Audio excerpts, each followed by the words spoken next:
Hey, what's up everybody? Welcome to another edition of DC News. So, today, got quite a few things to talk about. First off, we're going to talk about that image that was released by Zack on Father's Day that we talked about before in a previous episode, where he released the image of Cyborg in the, so-called nightmare sequence with his family inside the mother box.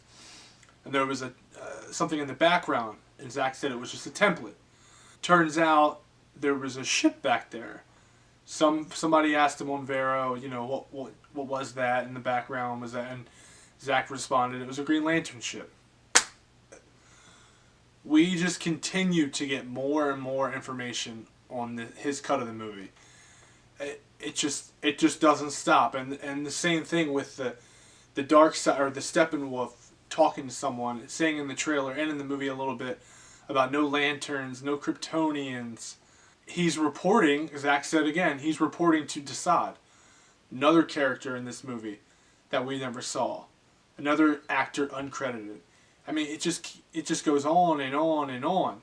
So that little tidbit came out. So then there was a lot of speculation about the Flash, Ezra Miller, and saying his contract was going to be up sometime in May. And, there was some reports a couple months ago saying that he wanted a new script. He didn't like the script, so he got his own guy to this guy who writes comic books, Grant Morrison, I think his name is, to do a script because he wasn't happy with what he was given. Like I said, they said his contract was up in May, and then May passed, and everyone was like, oh, it seems like he's possibly could be out as the Flash, which sucks because, it seems like Ben Affleck is gone, and this whole Justice League team is, of actors are falling out of the roles. Then there was a report saying that no, he's still the Flash, and Warner Brothers really loves him as the Flash, and he's getting a standalone movie after he's done doing the third Fantastic Beast movie, which is probably in a couple of years. So hopefully that is true, that he's still getting a Flash movie, because that would be great, and he still is the Flash. I liked his rendition of the character, but it's going to take a while, so that kind of sucks. Same thing goes with Ray Fishers Cyborg. Ray Fisher loves the Cyborg character. This guy is going to all these Comic-Cons and all over the place talking about Cyborg constantly. He comes out as well and says, this isn't the last time you're going to see this character. I'm not done playing Cyborg, which is great to hear. Again, loved him as Cyborg. Hopefully he gets his own standalone movie, or he gets put into another movie. I don't know. But again, that's great news.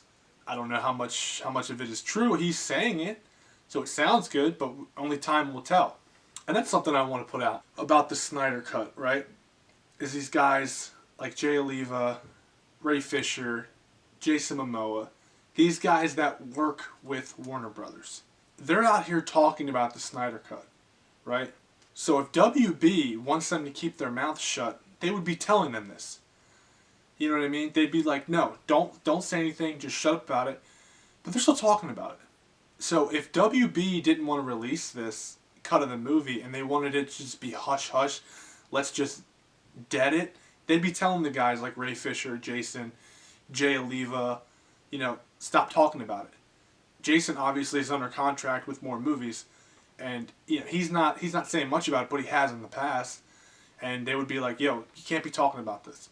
But he still is. So, I just want to put that little tidbit out about the Snyder Cut and these people that work for WB, these actors and, Jay Oliva, people like that are still talking about it, that still work for Warner Brothers. So I just want to throw that out there. Big news for Warner Brothers is they have a new CEO that's being appointed, and her name is Ann Sarnoff.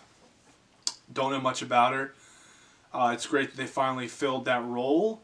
So, of course, immediately people are going to hound her with the release of Snyder Cut, which is great. Go ahead, do it.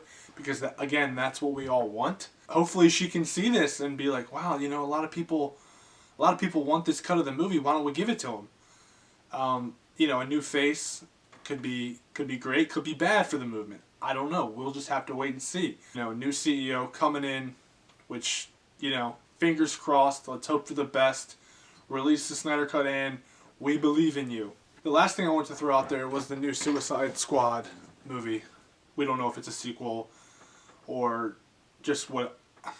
I guess you would have to say it's a sequel because it has pretty much all the actors that were in the first one in it, with the exception of a couple, and it's being directed by James Gunn. That starts filming in September, which is great because that should be probably released maybe 2020. I'm not sure the release date of it yet, if there even is one. Maybe beginning of 2021. So that's good news. Suicide Squad 1 made a decent amount of money. A lot of people, I guess, critically didn't enjoy it. I enjoyed it, but it's one of those movies that I probably won't go back and watch too often, because I think and again, it could have been Warner Brothers meddling with David Ayer's vision, but they should have had more of the Joker in it. That was the big problem with that movie, in my opinion. It was fun. The plot was kind of weak, but you have the Joker and he's in the movie for 5 minutes. Like, come on, you got to give me more of that. So that was my only problem with that movie. I'm looking forward to the sequel though. With James Gunn behind it, get to see what he does for DC. And again, we'll just have to wait and see what he comes up with. I'm excited for it. So those are what I have for you today. Hope you enjoyed it. Hit the subscribe button, hit the like button, leave a comment below, and thank you for listening.